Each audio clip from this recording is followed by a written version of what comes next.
Tamil cinema ಕೈದಿ ಇದೆಯಲ್ಲ, ಅದೇ ಥರ ಇರೋ ಇನ್ನೊಂದು ಸೂಪರ್ ಮೂವಿನ ನೋಡಿದೆ. ನನಗಂತೂ ಸಖತ್ತು ಸ್ಯಾಟಿಸ್ಫ್ಯಾಕ್ಷನ್ ಆಯಿತು. ನಾನಂತೂ ಇದ್ದಂಗೆ ಸ್ಟ್ರೈಟಾಗಿ ಯಾವುದೋ ಫಿಲ್ಟ್ರ್ ಇಲ್ದಂಗೆ ಮಾತಾಡ್ತೀನಿ. ಅದಕ್ಕೂ ಮುಂಚೆ ಎಲ್ಲರಿಗೂ welcome back to my channel. Paul Greengrass ಅವರು ಡೈರೆಕ್ಟ್ ಮಾಡಿ, ಮ್ಯಾಥ್ಯೂ ಮಕಾನೆ ಅವರು ಹೀರೋ ಆಗಿ ಮಾಡಿ, ಇವ್ರು ಗೊತ್ತಲ್ಲ Matthew McConaughey, Interstellar hero. America Ferrera ಅನ್ನೋರು ಒಂದು ಮೇನ್ ಪ್ರಧಾನ ಪಾತ್ರನ ಪೋಷಣೆನ ಮಾಡಿದ್ದಾರೆ. ಇನ್ನು ಇದೊಂದು ನೈಜ ಘಟನೆನ ಆಧಾರವಾಗಿ ಇಟ್ಕೊಂಡು ತೆಗೆದಂಥ ಸಿನಿಮಾ. 2018ರಲ್ಲಿ ಕ್ಯಾಲಿಫೋರ್ನಿಯಾದಲ್ಲಾದಂಥ ಫೈರ್ ಕ್ಯಾಂಪಲ್ಲಿ ಇವರು 22 ಸ್ಕೂಲ್ ವಿದ್ಯಾರ್ಥಿಗಳನ್ನ ಕಾಪಾಡ್ತಾರೆ. ಆ ಒಂದು ರಿಯಲ್ ಇನ್ಸಿಡೆಂಟ್ ಇಟ್ಕೊಂಡು ಈ ಒಂದು ಸಿನಿಮಾನ ಮಾಡಿದ್ದಾರೆ. ಸಿನಿಮಾದ ಪ್ಲಾಟ್ಲೈನ್ ವಿಷಯಕ್ಕೆ ಬಂದರೆ, ಕೆವಿನ್ ಮೆಕೈ ಒಬ್ಬ ಸ್ಕೂಲ್ ಬಸ್ ಡ್ರೈವರ್.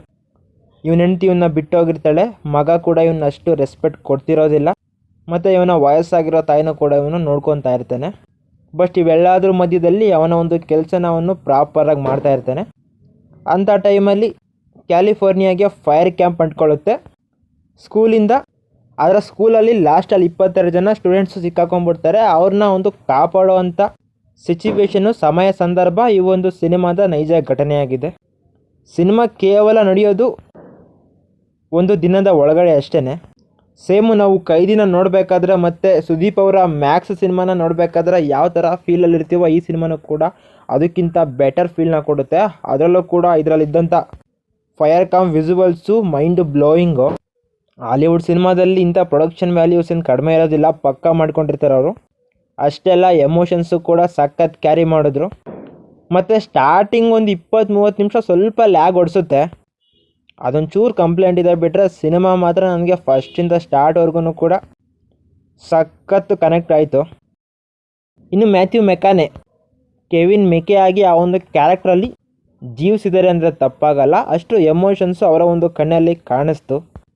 ಇನ್ನು ಮೇರಿ ಕ್ಯಾರೆಕ್ಟ್ರ್ ಮಾಡಿರೋ ಆ್ಯಕ್ಟರು ಕೂಡ ಅವರ ಒಂದು ಕ್ಯಾರೆಕ್ಟ್ರನ್ನ ತುಂಬ ಚೆನ್ನಾಗೇ ನಿಭಾಯಿಸಿದೆ. ಓಲ್ ಮೂವಿನಲ್ಲಿ ಇವರ ಒಂದು ಕ್ಯಾರೆಕ್ಟ್ರೇ ಮೇಯ್ನ್ ಪ್ಲೇ ಆಗೋದು. ಹಂಗಾಗಿ ಈ ಒಂದು ಕ್ಯಾರೆಕ್ಟರ್ಗಳ ಎಮೋಷನ್ನು ಕೂಡ ಕರೆಕ್ಟಾಗೆ ಬಿದ್ದಿದೆ. ಈ ಒಂದು ಸಿನಿಮಾದ ರನ್ ಟೈಮಲ್ಲೂ ಕೂಡ ಅಷ್ಟೇನು ಲ್ಯಾಗ್ ಹೊಡ್ಸೋಕೆ ಹೋಗಿಲ್ಲ. 2 hours 12 minutes ಇದೆ ಅಷ್ಟೇ. ಅದು ಕೂಡ ಸ್ಟೋರಿ ಸುತ್ತನೇ ಇರುತ್ತೆ. ಬಟ್ ಸ್ಟಾರ್ಟಿಂಗಲ್ಲಿ ಸ್ವಲ್ಪ ಈ ಸಿಚುವೇಶನ್ನ ಸೆಟಪ್ ಮಾಡ್ಕೊಬೇಕಾದ್ರೆ ಸ್ವಲ್ಪ ಬೋರ್ ಹೊಡೆಯುತ್ತೆ.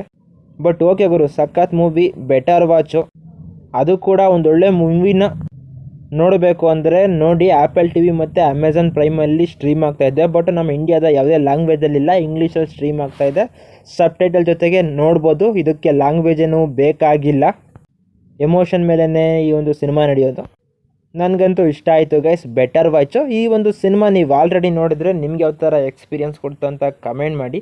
ನಾನು ಅಗೇನ್ ಮತ್ತೆ ಸಿಗ್ತಾ ಇರ್ತೀನಿ. ಬಾಯ್.